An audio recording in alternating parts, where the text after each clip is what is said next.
Oh, so much latency. Justin is a glowing orb, like the sun.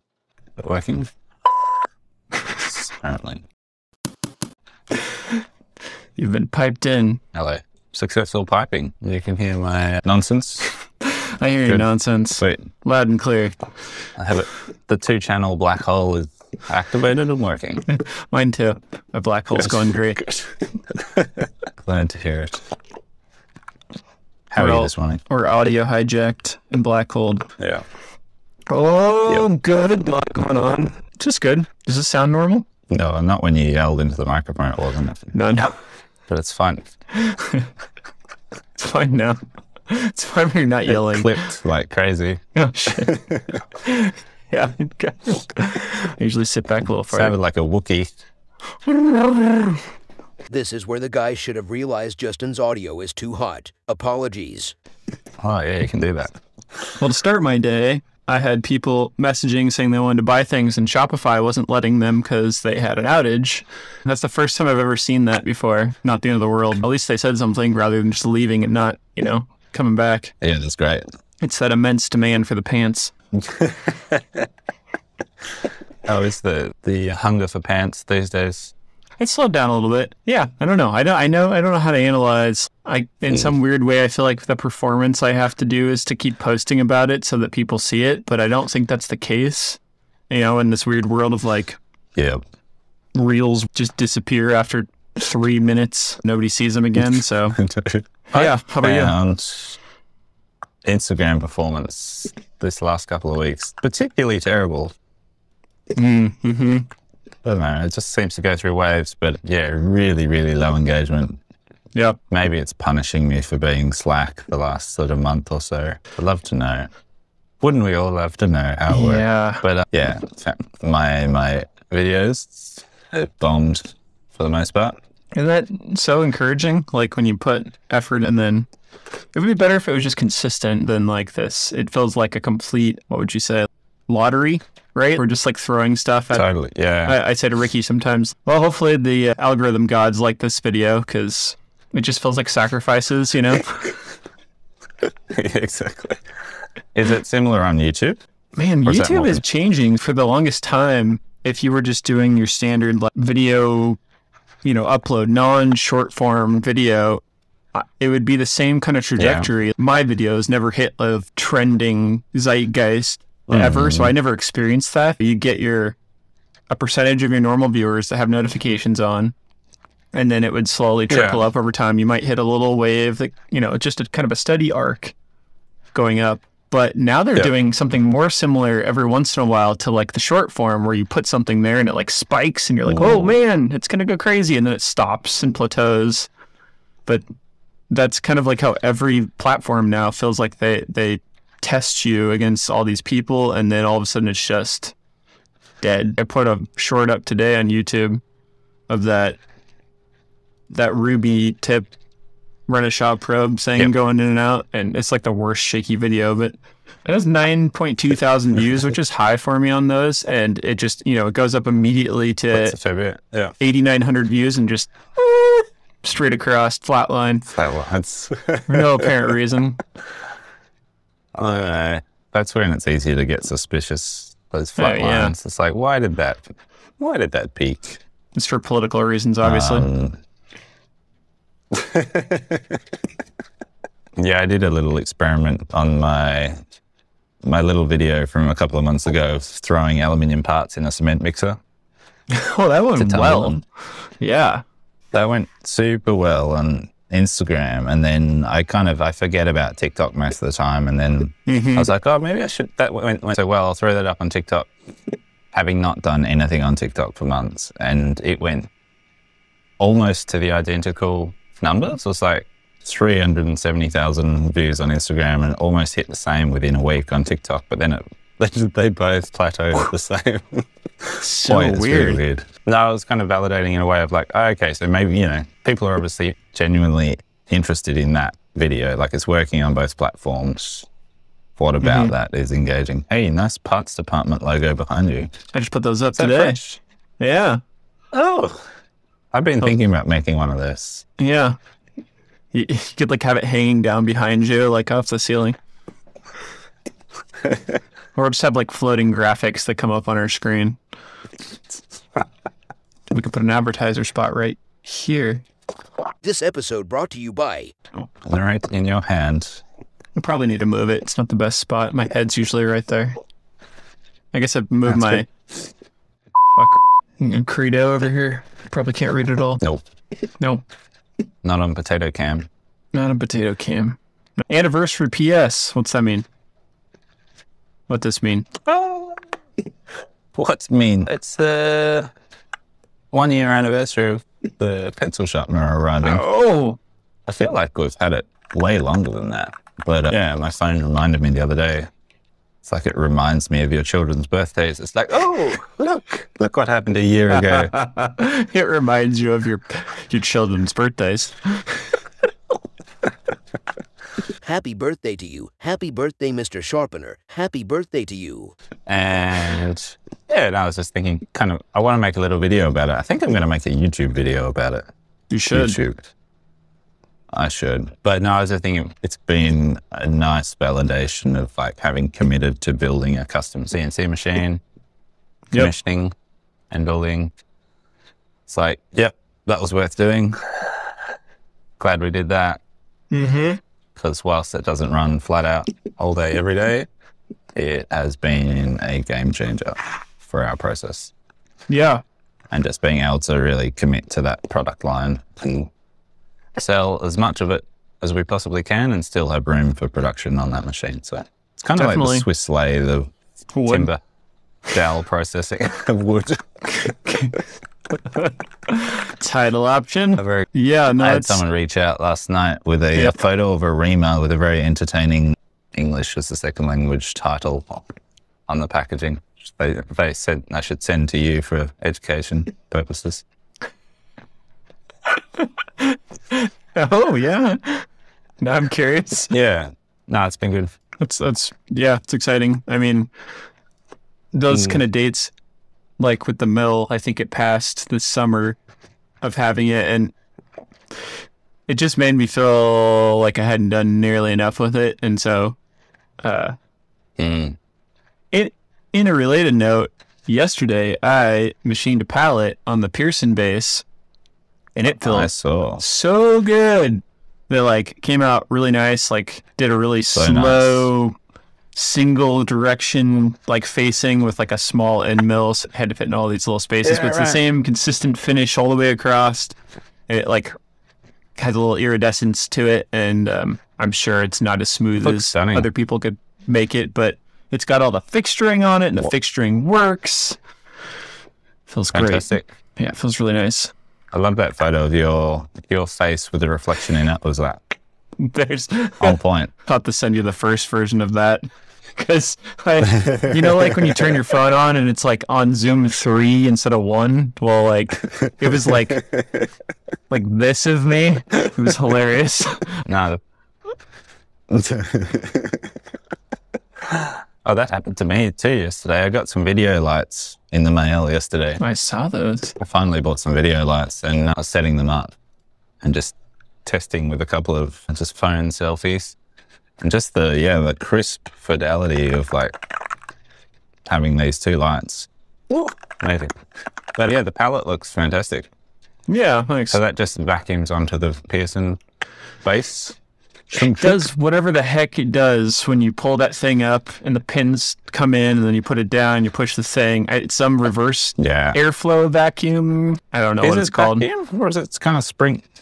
It is vacuum, right? There's vacuum created to suck the pins in, but they're spring loaded, so it's normally closed.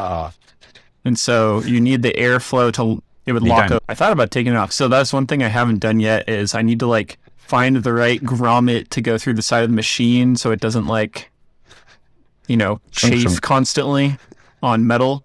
So I've got it going through the door right now. It's like underneath, it's like I'm powering my tent with a wire going through the door. Not dodgy at all, but you can run it with the airline off completely, right? Isn't that the point? I'm pretty certain. I think I've seen Pearson do that before, but I was also concerned, like, what happens if coolant and chips get inside the end of it? So I just left it. on for now. Yeah. And it was a little vibratey out on the edges, which is what's expected. I don't know the machine that well, but I could feel a slight difference. And for what we're going to do, it's all real light cutting on that pallet. It's so large anyway. It's like basically taking off less than a millimeter on the sides and then facing parts and drilling. Right. So I'm not concerned, and had assured me that it was going to be totally fine for that kind of thing. So photo. That was the first one. Very good. Look at my face. Look, what's deep in my eyes. Yeah, very cool. Yeah, that's exciting. What's the feedstock for that pallet? What do you feed it? Feed it, I see. Aluminum. It's like 5/8, so 0.625 inch thick stock that's by 2 inches wide, and then we can change the lengths, obviously, to, because there's 3 different sizes of base right now, so they're pretty sweet in that they can take 3 different sizes all in one row.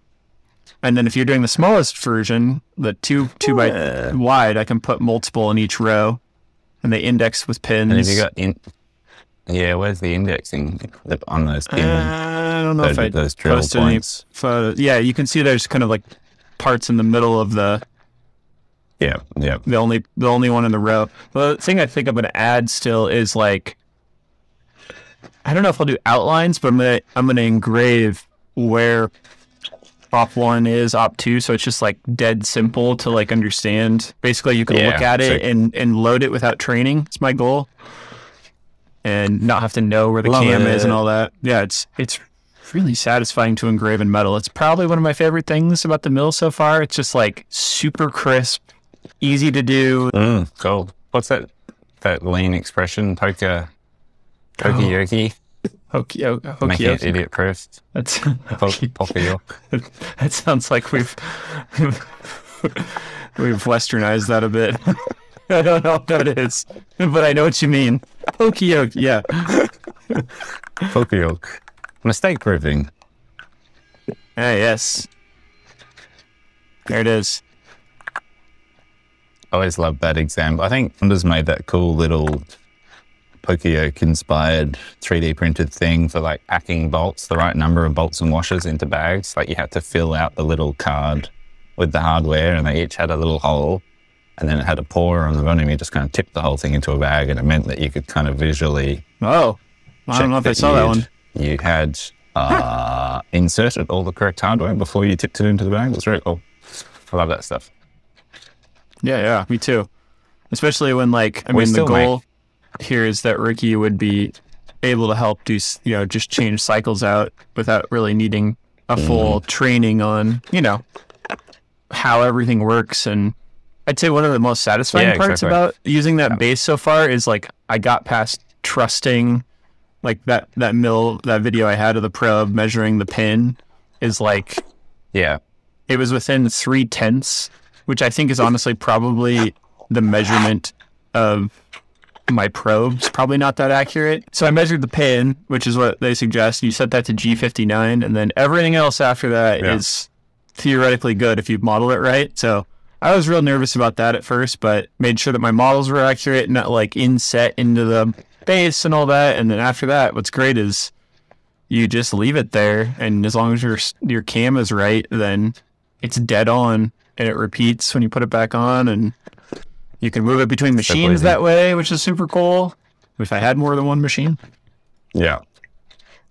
Is it a different thing to Pearson's vacuum work holding, or is it the same Pearson stuff for ages?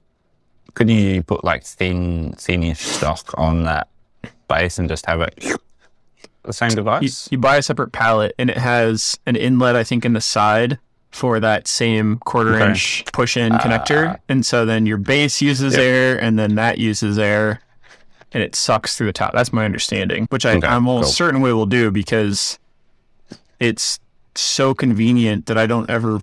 This is exactly what they want us to say, right? I'll probably never take that thing off the machine now, because unless it absolutely requires it. Like, I haven't figured out how to put the vise yet on. I understand that I'm going to put it on a pallet, but I don't know how to mount it to the pallet yet. Like, bolts, but then into Do the you need a aluminum. vise? Like, couldn't you like turn one of the Pearson pallets into like a little fixture plate and then use something like the Saunders, what are they called? The Mod cool vise. little low profile mod vise. Probably. That'd be rad.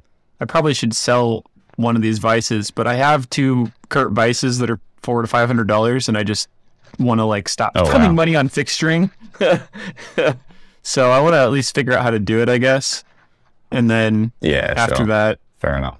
Maybe optimize after that a little bit more. But I think what's going to be really great is being able to like, I thought about this the other day, using a pallet and like tapping the side of it so you could put on like stops that could hold like a first stop to the side of the pallet, like on top, but like squeeze it from the outside. Yeah.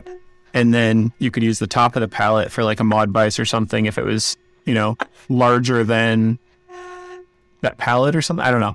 Just making it more flexible because even so, like the example of right now, I have a 12 by 18 pallet. What I use for the bases that I'm going to make for the ATC pedestal, it's giant, barely fits on the table.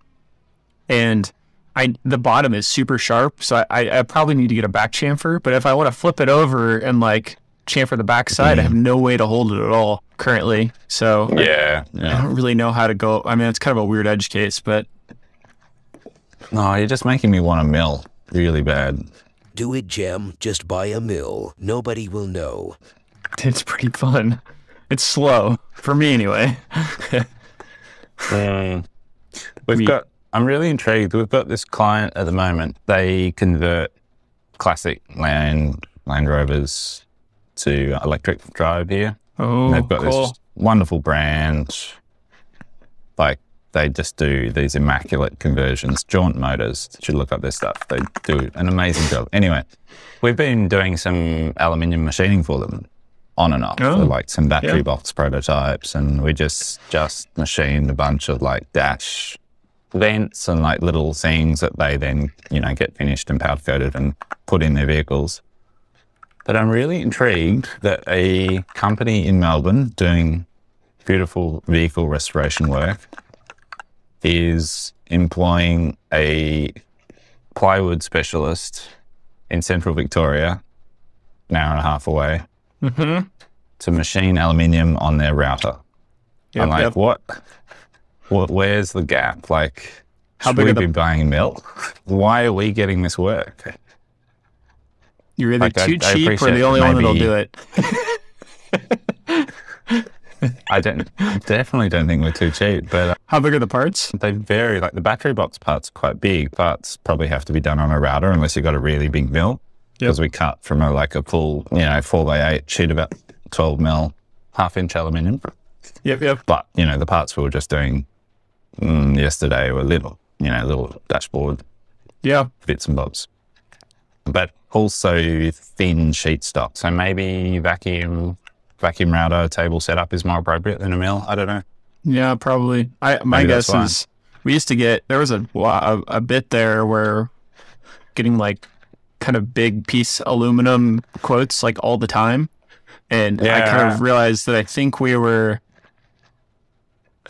I don't know if they were doing a lot of analytics on their side, but we were just showing up for those kind of searches, and most machine shops don't have a way to cut something that's like mill. If you look at the lineup of Haas mills, right, they're very often like huge X travel, potentially like 40 inches by like 15 inches deep. So like there's like no Y travel in most mills. And I think as soon as you get into like, plus, saying that is one thing. Even if you have all the travel, you have to figure out how to hold it down still.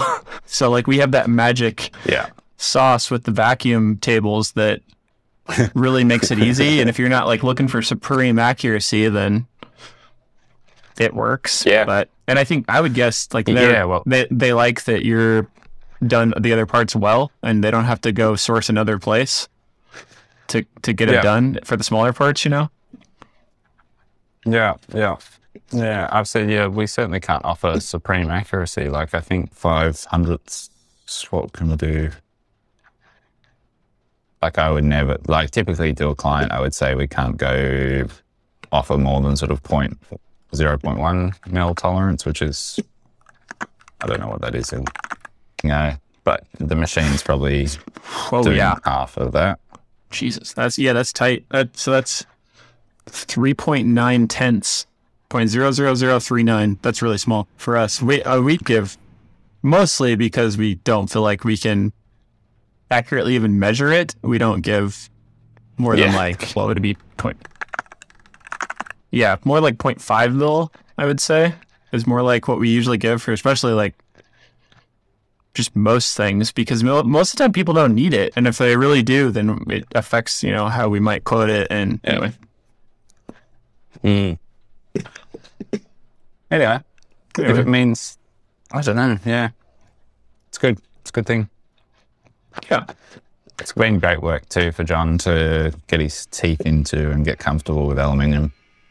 It's been an added benefit of getting those jobs. Is it's great exercise for him to wrap his head around all of that. That different process.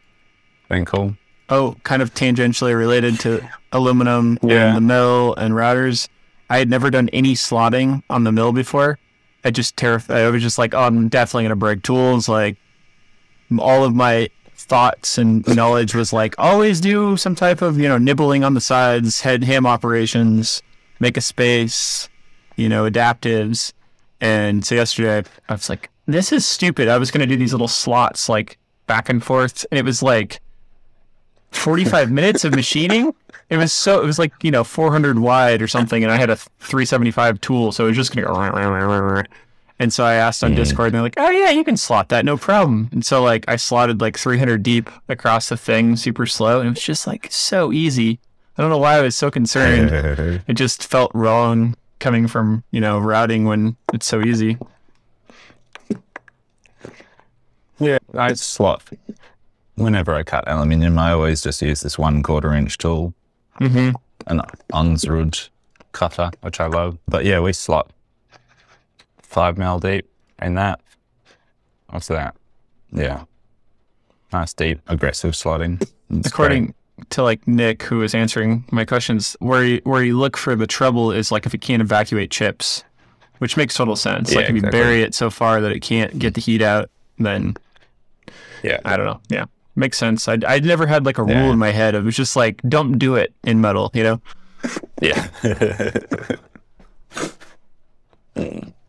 Cool.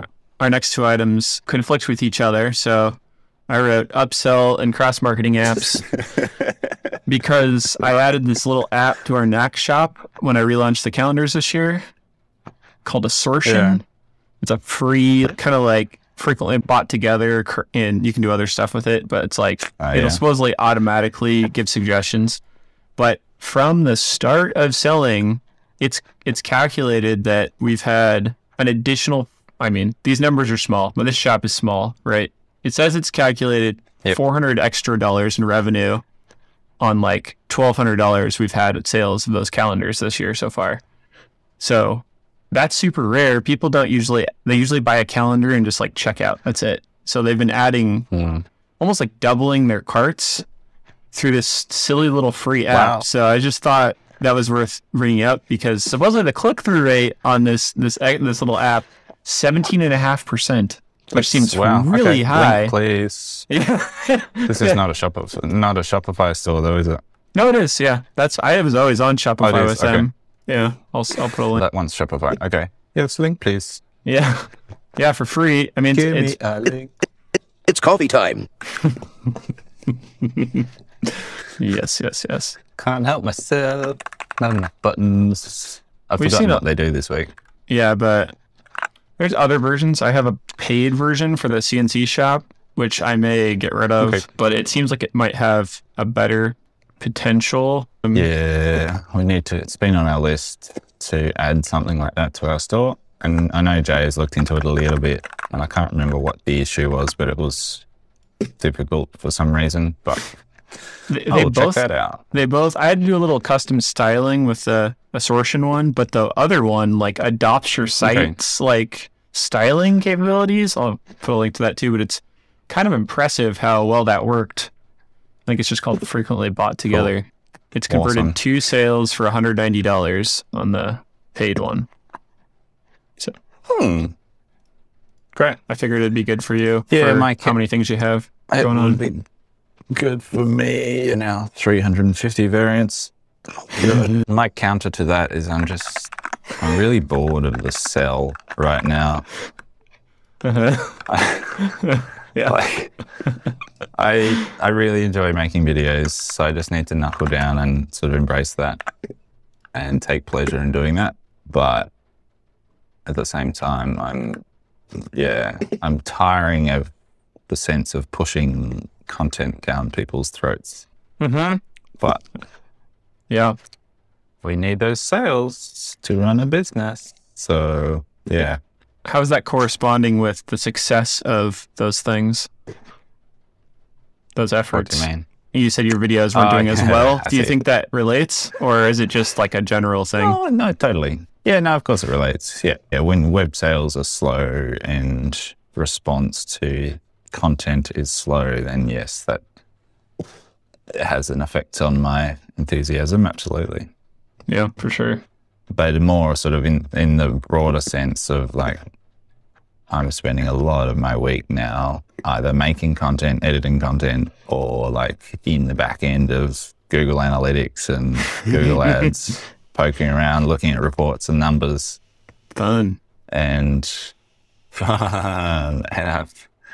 then I get to the end of the week, I'm like, I just spent like days doing that. I could have just been making new things. Like I could have been making fun stuff that's genuinely, engaging me, but also that's what excites our audience too, is when we're in that sort of fun R&D product development mode and sharing that. Or like, why am I spending my time reading marketing reports when I could just be doing that organic, fun stuff that's good for me too? So yeah, bit torn.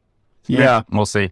I just need to be patient. I'm very fickle with this stuff, and my enthusiasm ebbs and flows I'm the on same an way. hourly basis. So I just need to, try and stick to something for longer than a week and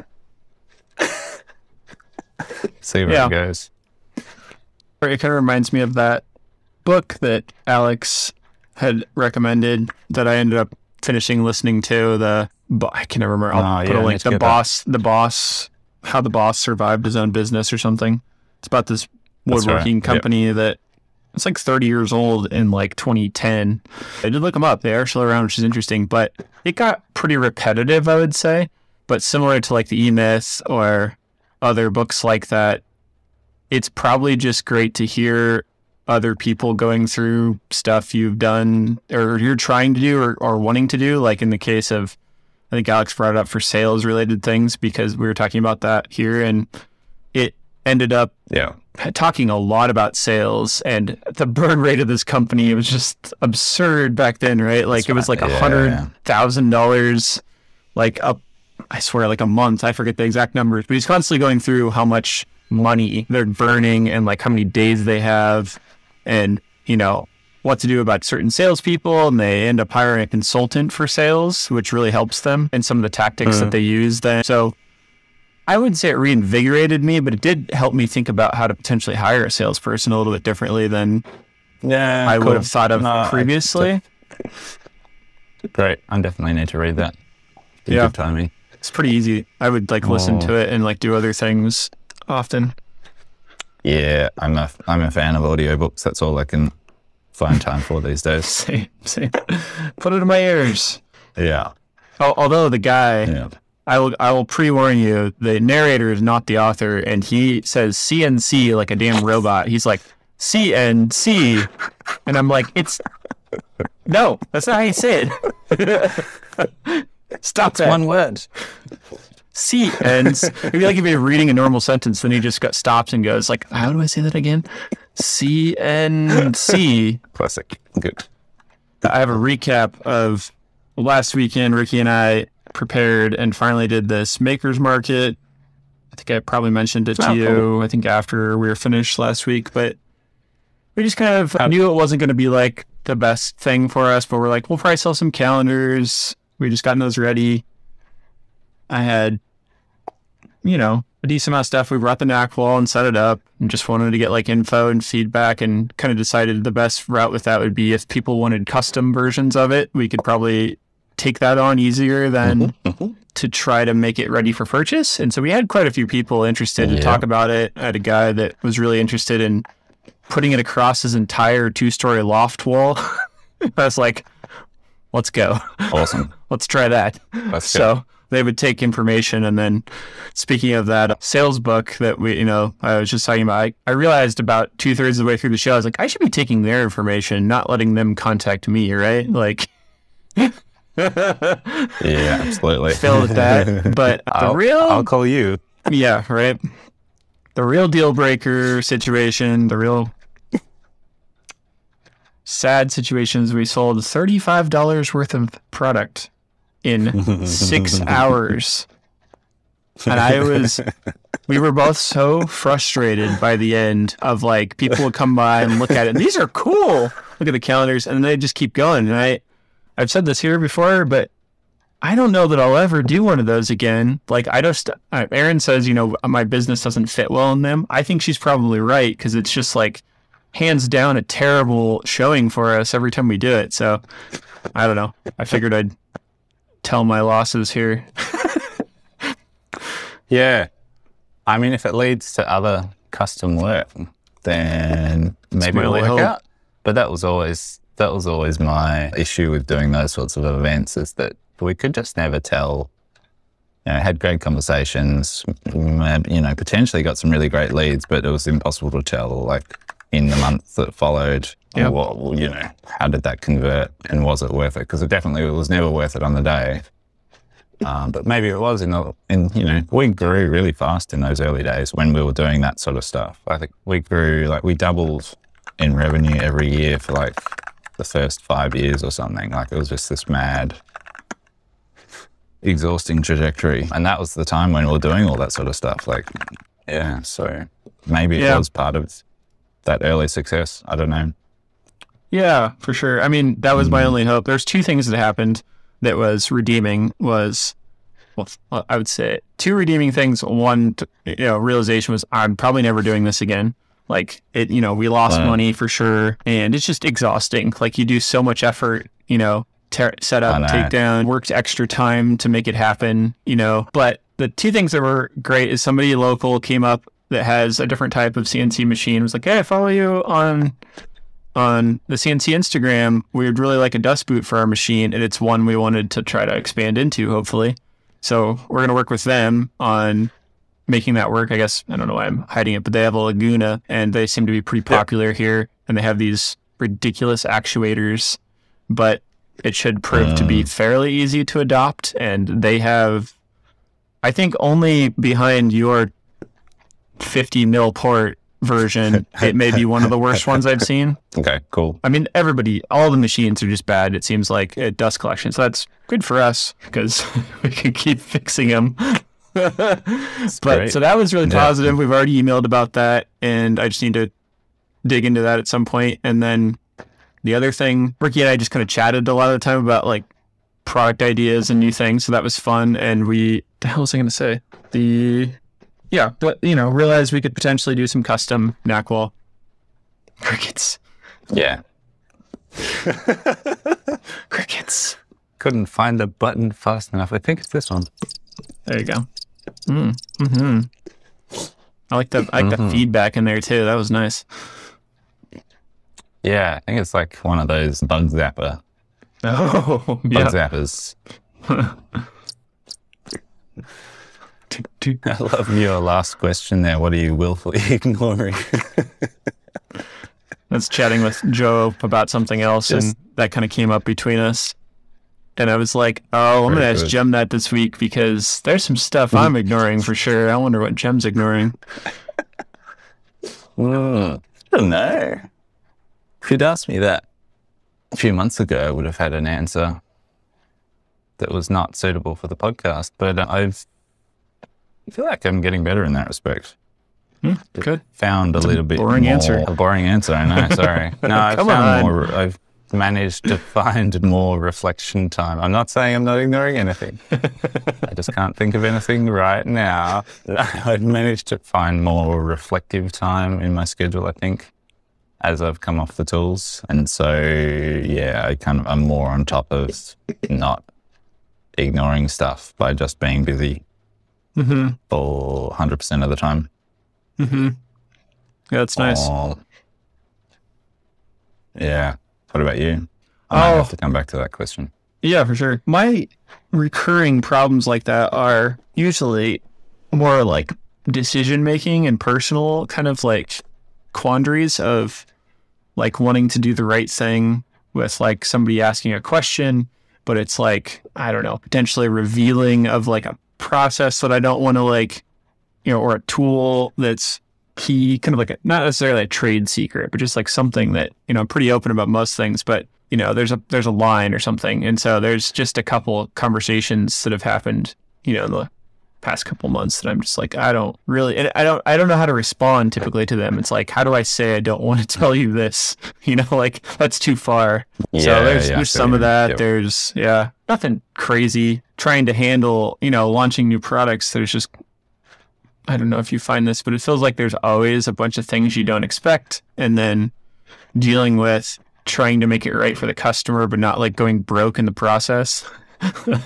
Just small problems that need replaced. We've had dust boots that one kind of tore apart, and I'm pretty certain that it's like had to have been like the duck got caught and just yanked real hard potentially because we've crushed them and it takes a ton of force. I mean, I'm not saying they're perfect by any means.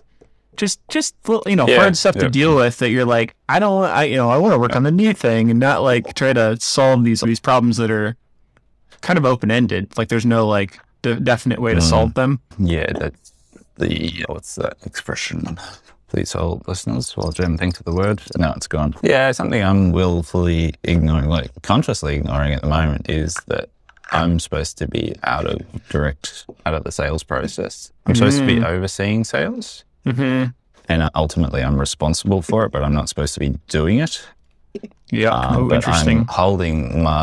I'm holding my best and favorite client very close to my chest and not letting them go, because I just really enjoy working with them. And I love our weekly chat now, design meetings, and I'm not ready to give that up. And it's a 4 or 5 year relationship at this point.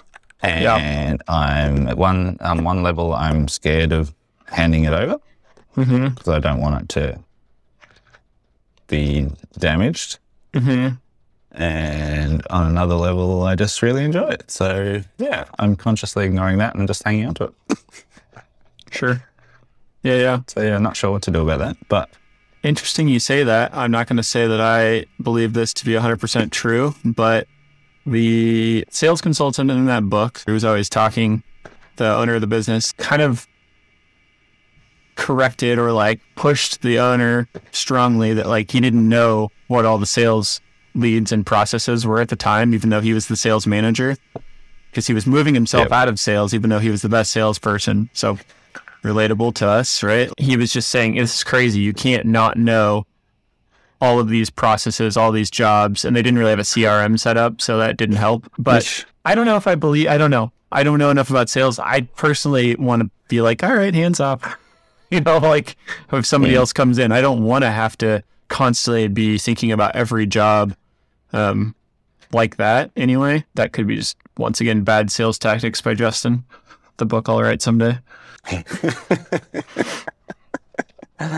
No, I don't want to think about every job either. And it's been wonderful not having to, but I'm just hanging on to this one. And I know, like, I've got direct feedback from my team that it's a problem for them, like, because there's still too much.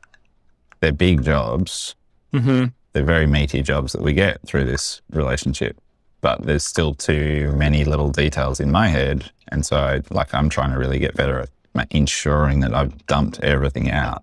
But there's always little things, because I've had, hours of conversation leading up to winning this job, sitting with the client in Fusion, designing little fun details, and then when it actually gets to production, there's, then that presents problems for the production team and for everyone. So yeah, I'll just try and improve that. For sure. Get it out of my head. This whole transition over the last 12 months has really just been an exercise of getting stuff out of my head. It's what it's about. Yeah. I mean, in both regards of getting stuff out of your head, as well as like, I mean, I'm thinking of scenarios where like, we don't really have a ton of repeat clients at the moment, but there's a couple over time that I can imagine not being super excited if I went, all right, now new employee X is taking over working with you, because they just get used to working with somebody and they don't want to, work with somebody else, or they don't know all that I know. Right. And so the answers aren't as fast or complete, or, they have to like ask somebody else. So it's hard to imagine it ever of really backing out of all that completely, which, maybe that's just always how it'll be. Yeah. Sales. Just B, C. A, always B, B, C, closing. Always be closing. always be knolling. That's your version.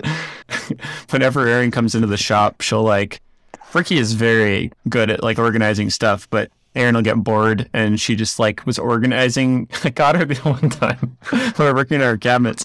She was organizing the empty tool holder cases in the drawer. We just throw them all in that one spot, and they're just, if you need to find it, you got to dig. She was numerically organizing them so you could find them again. And I was like, it's kind of crazy, but also brilliant at the same time, because it'd take way less time if you had it in 3 different bins. Awesome.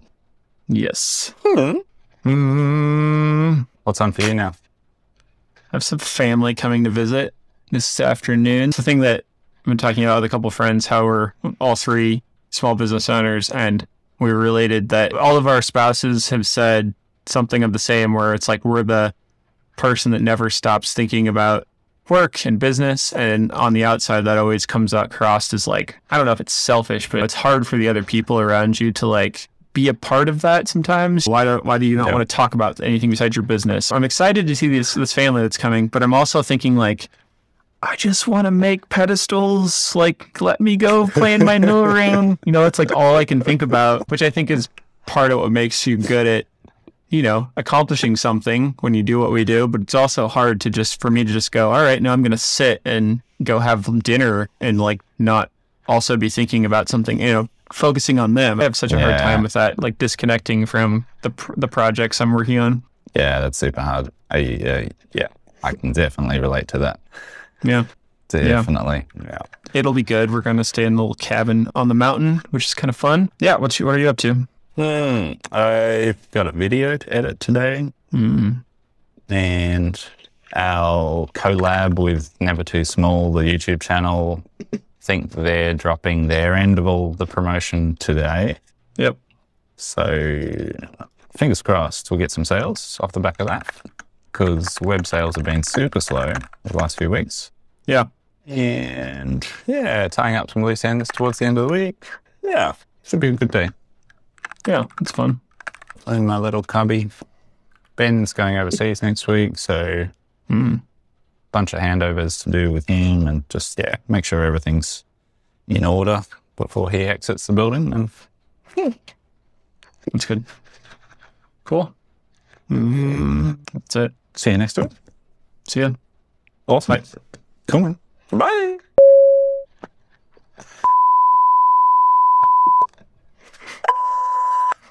The symphony. Exactly the same sound. It's the same sound. You conveniently save them all down for me. I'll run it in a Dropbox, yeah. See ya. Have a good night. Have a good night. Have a good night. God, that was weird.